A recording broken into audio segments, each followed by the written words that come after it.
हाय दोस्तों, स्वागत है तमारू मारी यूट्यूब चैनल धारास किचन में। आज આપણે બનાવીશું મગની દાળના પિઝા। તો પિઝા બાળકોને ખૂબ જ ભાવે છે, તો તમે આવી રીતના ટ્રાય કરશો મગની દાળના પિઝા બનાવવાની, તો તે એકદમ પરફેક્ટ બનશે। તો ચાલો બનાવવાની શરૂઆત કરીએ। મગની દાળના પિઝા 2 થી 3 કલાક પલાળેલી 1 કપ મગની દાળ, ઝીણી સમારેલી ડુંગળી, ઝીણા સમારેલા ટમેટા, ઝીણું સમારેલું capsicum, cheese, chilli flakes, chaat મસાલો, મીઠું, ઓરેગાનો, પિઝા સોસ। આ મગની દાળને પીસવા માટે મેં એક મિક્સર જાર લીધું છે। તેની અંદર આપણે પલાળેલી મગની દાળ ઉમેરી દઈએ। તેની અંદર આપણે 2 થી 3 ચમચી જેટલું પાણી ઉમેરી દઈએ અને તેને પીસી લેશું અને તેનું બેટર રેડી કરી લઈએ।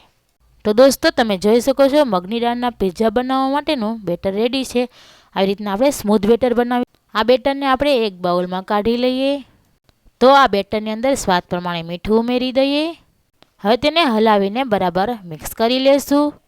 તમે આ બેટરની અંદર બેકિંગ સોડા ઉમેરી શકો છો અથવા તો બેકિંગ પાવડર પણ ઉમેરી શકો છો। જો તમે બેકિંગ સોડા ઉમેરી રહ્યા હો તો તમારે બેટરને ફટાફટ પેનની અંદર મૂકી દેવાનું। તો આ બેટરને આપણે ઢાંકી દઈએ, ત્યાં સુધીમાં આપણે તેનું સ્ટફિંગ તૈયાર કરી લઈએ। તો સ્ટફિંગ બનાવવા માટે મેં એક બાઉલ લીધું છે। તેની અંદર હું 2 નંગ ઝીણી સમારેલી ડુંગળી ઉમેરી દઈશ। એક નાનું કેપ્સિકમ મેં ઝીણું સમારી લીધું છે, તે પણ ઉમેરી દઈશ।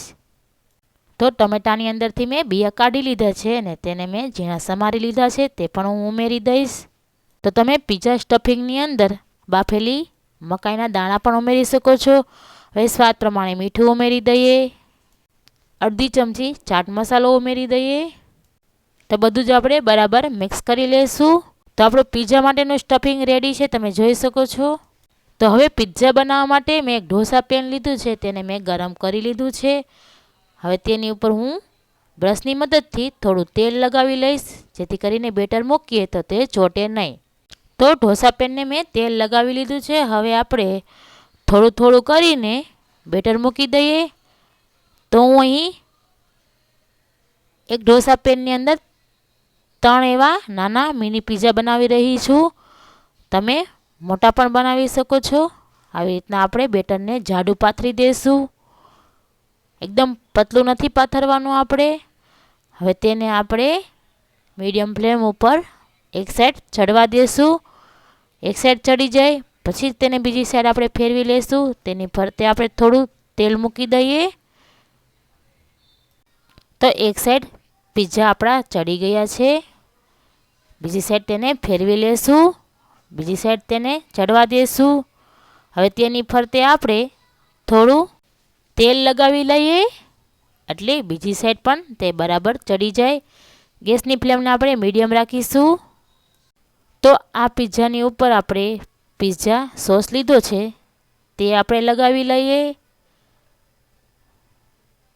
તો દોસ્તો, તમે જોઈ શકો છો 3 પિઝાની ઉપર આપણે પિઝા સોસ લગાવી લીધો છે।